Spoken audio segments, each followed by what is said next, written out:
The talk is, how sacred is your water? How do you actually believe and how do you feel about water in your world, in your hologram? This presentation is basically about my own experiences and my own energetic access of fields that I've been privileged to experience, and the spirit of the water and the guides who show me the way always, unfailingly. I believe in my guides.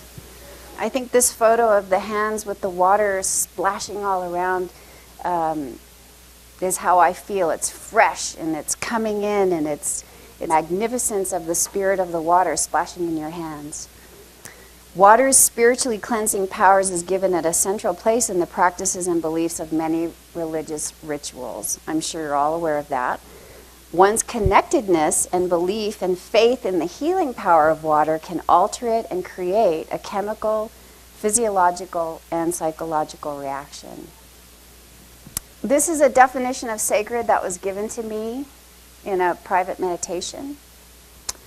Sacred water is everlasting joy. One who recognizes the water as a living spirit can communicate with that water. So basically, being sacred is about respect, which therefore permeates and creates this unconditional love. This is the sacred temple, Kiyomizu Temple in Japan, where a lot of children go to receive the water because apparently it has the properties for good health, longevity, and success in education. So you'll see lots of children lined up in their school outfits, holding out these long wooden, as you can see here, these long wooden sticks with a little cup on the end underneath. The water flows freely from the top of the temple down. This is a blessing of the animals. Just recently, September, was St. Francis of Assisi's blessing of the animals. I guess it was an anniversary for that. This is a Siberian tiger in a cathedral in Paris, France, getting blessed by one of the priests, and this is an American bald eagle. They take everything.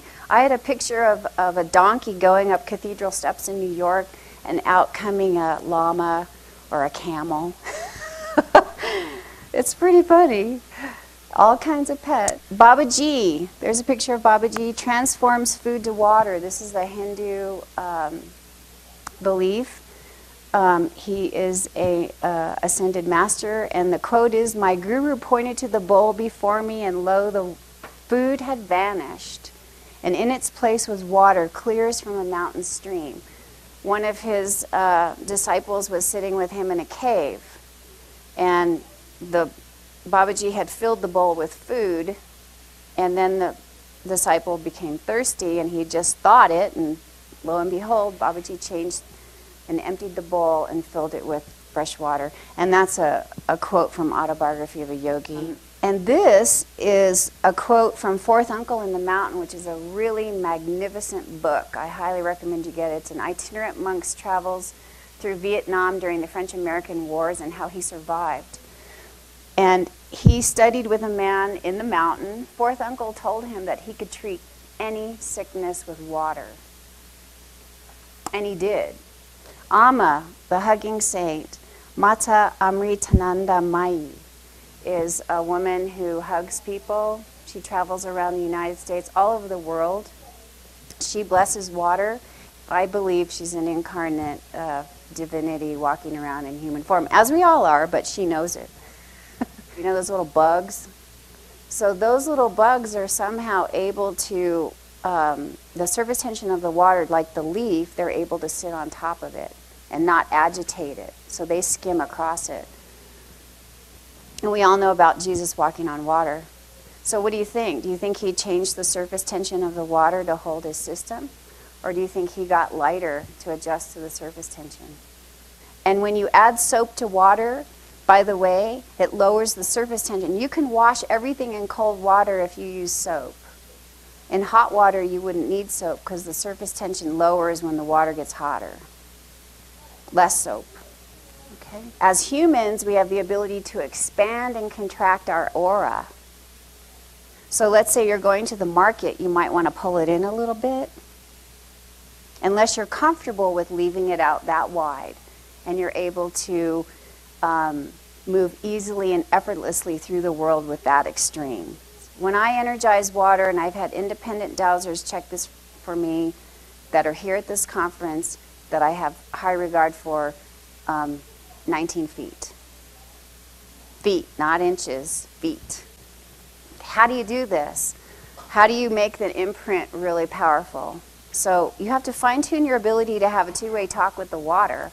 First, you have to recognize the water as a living being and respect it.